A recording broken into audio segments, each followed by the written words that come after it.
পুরো ভিডিওটা দেখতে থাকো, আশা করি খুব ভালো লাগবে। আর গরম গরম শাপলার বড়া ডালের সাথে খেতে তো খুবই ভালো লাগে। তো সেটাই আজকে আমি তোমাদের সাথে শেয়ার করব। দেখো শাপলাগুলো আমি এরকম করে টুকরো টুকরো করে ছোটো ছোটো করে কেটে নিয়েছি। এখানে আমি চালের গুঁড়ি, বেসন, নুন, হলুদ আর কালো জিরে দিয়ে দেখো ব্যাটারটা আমি রেডি করে নিয়েছি। আর এখানে আমি কড়াতে দেখো তেলও গরমে বসিয়ে দিয়েছি, সাদা তেল। তো দেখো তেল আমার গরম হয়ে গেছে। সেই গরম তেলের মধ্যে আর আমি এইভাবে দেখো শাপলাগুলো, অনেকে কাঠি দিয়ে করে কিন্তু আমি কাঠি দিয়ে করি না, ডাইরেক্ট আমি এইভাবে দেখো শাপলাগুলো আস্তে আস্তে এইভাবে দিয়ে ব্যাটারের মধ্যে দিয়ে অল্প অল্প করে ছোটো ছোটো নিয়ে নিয়ে এইভাবে ডাইরেক্ট আমি ভাজি। তো দেখো অল্প অল্প করে এইভাবে দিয়ে দিয়ে হাতের সাহায্যে খুব সুন্দর করে সবকটা একসঙ্গে নিয়ে নিয়ে অল্প অল্প করে এভাবে আমি ভেজে নেব।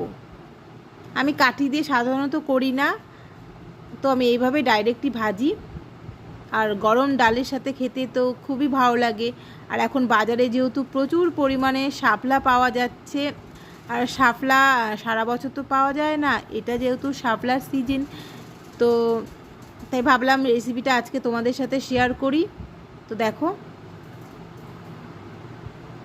আমি শাপলাটাকে কেটে ছোটো ছোটো করে কেটে একটু নুন দিয়ে এরকম করে দেখো একটু নুন দিয়ে 1 ঘন্টার মতো এরকম করে রেখেছিলাম। তো নুন দিয়ে শাপলাটাকে কাটার পর ধুয়ে নুন দিয়ে রাখলে অনেকটা নরম হয়, ভাজতে অনেকটাই সুবিধা হয়। আর ব্যাটারটাও আমি তৈরি করে নিয়েছি, এইভাবে দেখো ডিপ ফ্রাই করে ভেজে নেব। অল্প অল্প করে দিয়ে দিয়ে এরকম করে লাল লাল করে ভাজবো। সাধারণত গরম গরমই ভালো লাগে। দেখো অল্প অল্প করে ভাজবো আর এরকম করে দেখো তুলছি। আর যেহেতু শাপলা সিজন চলছে, তাই এই রেসিপিটা তোমাদের সাথে ভাবলাম একটু শেয়ার করাই যাক। তো দেখো এভাবে আস্তে আস্তে তুলবো। এই ভাজা হয়ে গেছে, আবার দেখো দিয়ে দিয়েছি। তো তোমরা কে কে পছন্দ করো অবশ্যই কমেন্ট করে জানিও বন্ধুরা।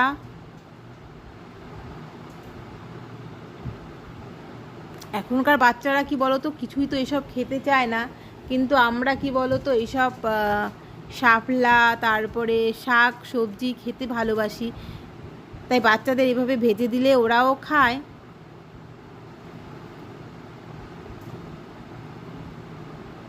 আর যারা পছন্দ করো ব্যাটারে একটু সামান্য একটু চিনি দিয়ে দিবে, তাহলে আর একটু মিষ্টি মিষ্টি হবে, খেতে ভালো লাগে। বাচ্চারা যেহেতু একটু মিষ্টি মিষ্টি খাবারই পছন্দ করে।